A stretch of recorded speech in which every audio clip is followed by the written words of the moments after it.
to graph logarithmic functions. So logarithmic functions and exponential functions are actually inverses. So you can see here in this example, we have the exponential function f of x equals 2 to the x, and the inverse of that function is the logarithmic function g of x equals a log base 2 of x.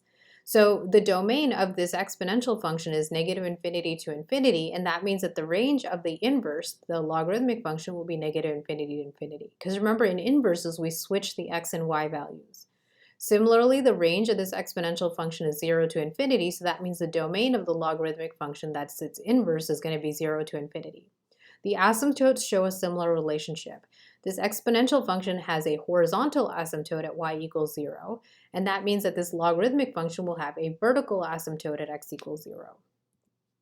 So when we graph logarithmic functions, remember that they have the form f of x equals a log base b of x. As the base is larger, the function will grow more slowly. So another thing to keep in mind is that logarithmic functions will have a domain restriction. Remember that you can't take the log of a negative number. So what we're going to do is we're going to take whatever we're finding the log of and then just set that greater than 0. Okay, that's going to be our domain restriction. So if it happens to be x that we're taking the log of, then we just say x is greater than 0. Okay, so now let's look at some examples. So let's try graphing f of x equals a log of x. So when you're doing the log of x, you can type it in from your keyboard if you want to, or I'll show you the other place you can find the logs on your calculator. You can go down here to functions, and if you scroll down to where it says calculus, you can see all the logs. Okay, so here's natural log, here's common log, and here's the log of any other base. Okay, so now we're doing common log, so we're just going to do log, and then you just type x, and then you can see here's the graph of this function. So the domain is going to be restricted, right? So we're just going to take this x and, well, it's going to be x greater than 0, right? So that's going to be the domain that goes from 0 to positive infinity. And it's going to have a vertical asymptote at x equals 0, right? Because this function is going to get really, really close to x equals 0, but you're never going to actually have x equals 0. Now let's try this example. So this is the natural log. So just like with common logs, natural logs you can type in from your keyboard if you want to. So you have -2 natural log of x. You can see this graph is kind of flipped because we have that -2 in front.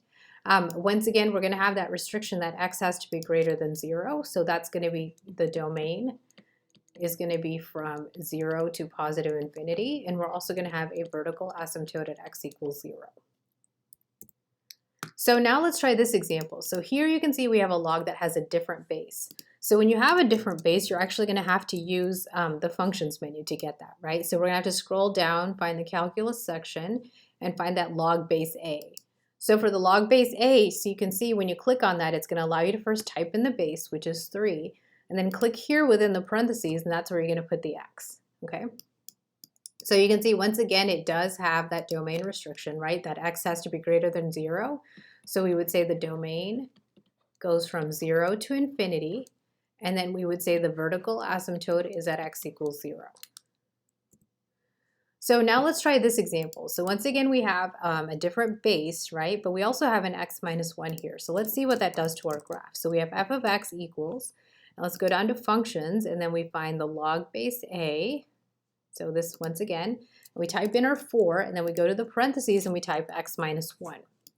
So you can see here, this one has a little bit of a difference, right? So the domain doesn't look like what it was on the previous examples. And that's because what we need to do is we need to take this part right here and say that's greater than 0. Okay, and that's an inequality we know how to solve, right? You just add 1 to both sides. So that's going to tell us that x is greater than 1. And that's the same thing the graph is telling us also. So we have the domain that's going to go from 1 to positive infinity, okay? And then the vertical asymptote is going to be at x equals 1, because this graph is now going to get really, really close to x equals 1, but it's never going to actually have x equals 1.